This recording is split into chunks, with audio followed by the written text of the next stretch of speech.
Hey guys, Alex here, also known as Alden. Yep, that's a new one. Pretty used to saying Clash Royale, but hopefully you guys are enjoying the name change. Something a bit new. I wanted to refresh the channel since we were kind of moving away from all the Clash stuff.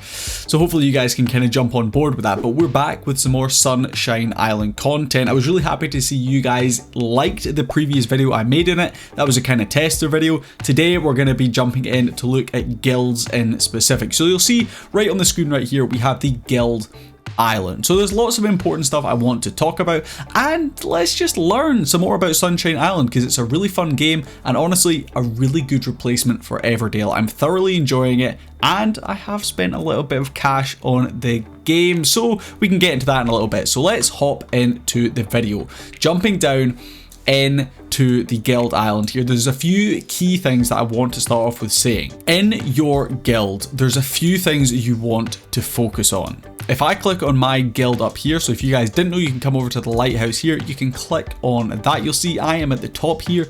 I am the leader. It's Alden. That is me.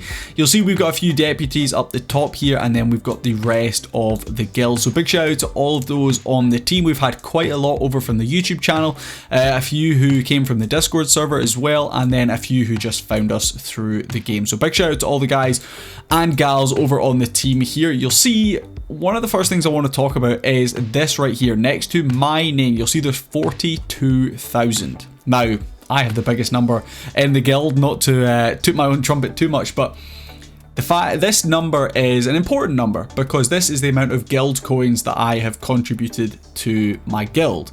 So basically, if you're a team player and you want to help out, you can do this 100% for free.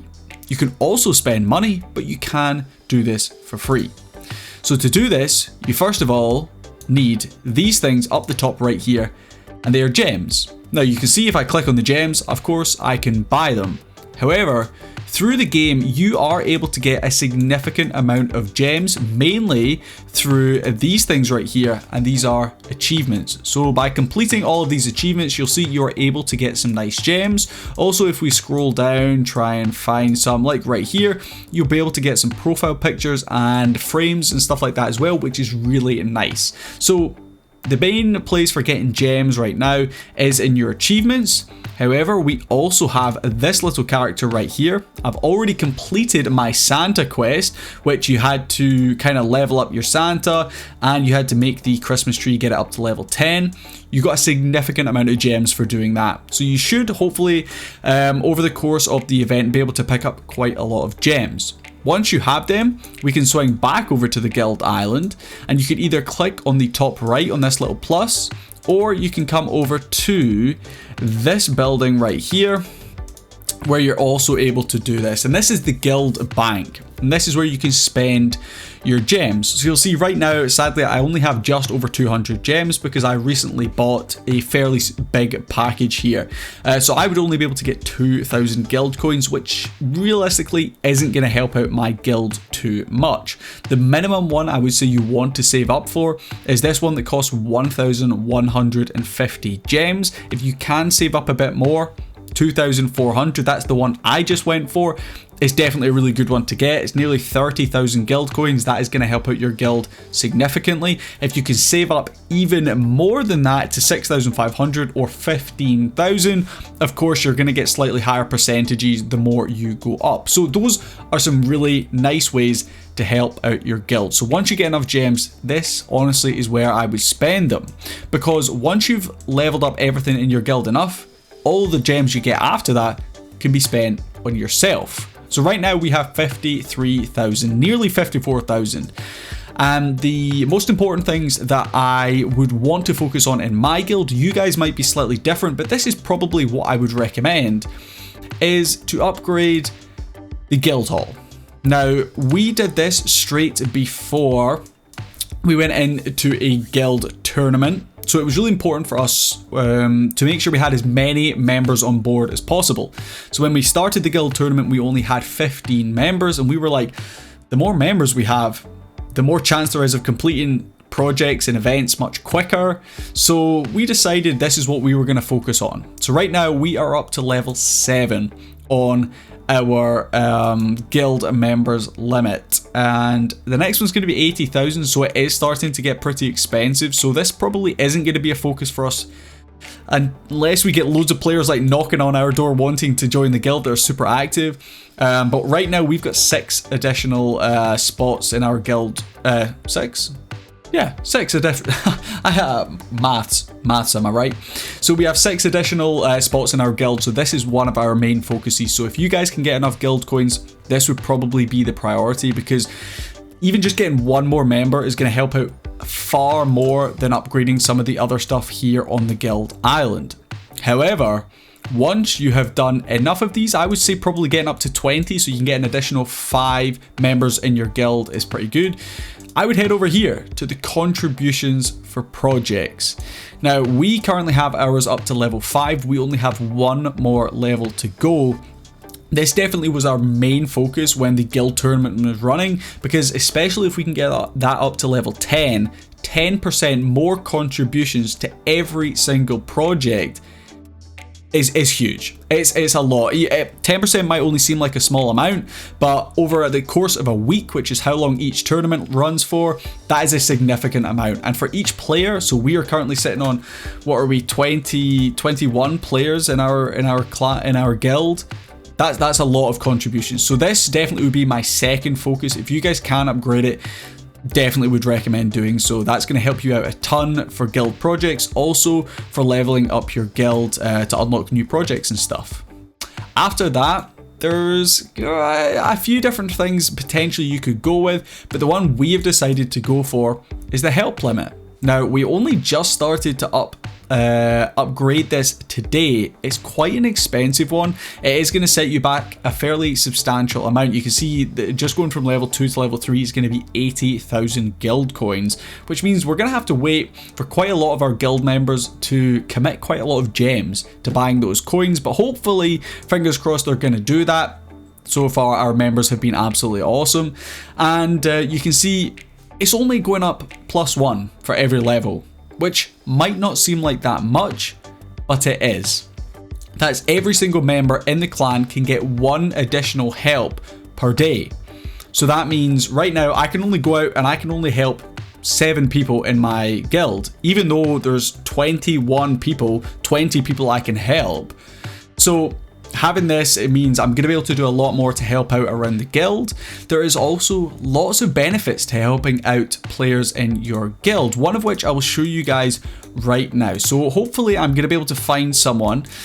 Let's see if we can find someone that I am actually able to help. So unfortunately I cannot help Oberon right here because I don't have enough gold ore, but you can see at the top right here, there is a little ribbon and there's 1,169. So basically, if I load this plane for him with gold ore, this is what I'm going to get in the player tournament. So the player tournament is actively running right now. So if I head back to my home, you'll see the player tournament is running. I am currently sitting in 4th. The guy out in 1st, Tom Morrow, or Tomorrow to us normal people, is doing pretty good. I'm currently sitting in 4th, but if I have more help, if I'm able to help my guild more, there's definitely a much higher chance that I'm going to get a lot more points. Also, while we're talking about the player tournament, just a sneaky little extra tip. If you come up to the top left corner and you click on the smiley face with 191 next to me, you'll see you can actually get a pretty big multiplier on the amount of points you get in the player tournament. Right now I am up 360%, and this is all based on the happiness on each of your islands. So for me, I have 191 happiness on my main island. That's going to give me 77% boost, so on and so forth. So it's important to make sure you do actually prioritize happiness, especially when player tournaments are running, because having a bigger boost actually does make a lot of difference. I did a bit of experimenting earlier, took some stuff away, added some stuff back, and having a bigger percentage is of course going to make a big difference. So that's something that can definitely help you out. And of course, like we were just saying, having the ability to help out more people in your guild is always going to be a bonus. So talking about guilds, you guys will see we're currently 1,212th in the world. Now, that might not seem like that much, but nearly all of our players started the game not that long ago. In fact, I'm nearly one of the highest players, and I've only been playing probably around about a month so far. We've got some of these players up, for example, in Moo Moo Maniacs, who've been playing right from the start. They only joined the guild fairly recently because that was in a recent update, but these guys are absolutely crushing it. Now, we've actually had a little bit of an inside information from one of these members. So if we scroll down right here, there is a certain Mandy right here who commented on a previous video. Now, they gave us a little bit of an insight into how their guild actually works and some of the methods they use to get the best results. So what a player like Mandy focuses on is making sure they are all working towards the same goal. So they have a set schedule for their projects. So they know, for example, this is just purely speculation, in the morning they're going to do a feathers event. They will run a 5-star feather event. They all know that's when they need their feathers for, so they're able to start the event and finish the event super quickly and move on to a slightly more heavy task, maybe like the milk production one, where you've got to be active for longer periods of time in the game. So that's how they best handle stuff in the guild, is constantly prioritizing tasks at certain points during the day. So every single one of their members knows, hey, at this time, this is the event that's going to be running, so I can have all of these resources ready to go for that specific time. Which is, I mean, it does take a huge genius, you know, to work out that that's a really good strategy, but it shows that a simple strategy can really help to improve your guild. And for a guild like Moo Moo Maniacs, well, they are absolutely crushing it. One of the other things that they do in their guild is they know who can help on specific tasks. So I just showed you guys one for gold ore. They have people in their guild who they know if they put up that help, those specific people will be able to come in and they will be able to help them. So it means they don't need to worry if again, just using that as an example, they wouldn't need to worry about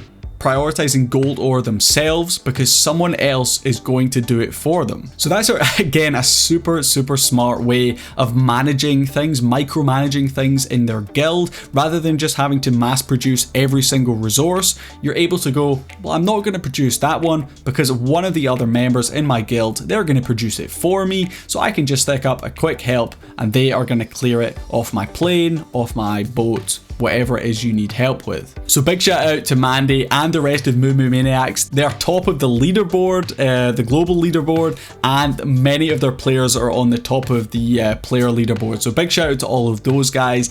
And that does bring me to the end of this video. Hopefully you guys did enjoy it. There was quite a lot of information I wanted to get across. Slightly different style of video to what I have been doing in the last couple. This is a far more different video to the ones I have been doing. I'm just kind of rambling at the camera. So hopefully you guys enjoyed this different style of video. It's much longer than what I've been doing, but if you like Sunshine Island and you want to see more videos, definitely head down into the comments below. Let me know if you're enjoying the game, or if you're not playing the game, definitely start playing it, and let me know if you've got any questions or video ideas that I could do in the future. While you're down there, make sure you like and subscribe as well for more content, and until the next one, I'll see you guys later.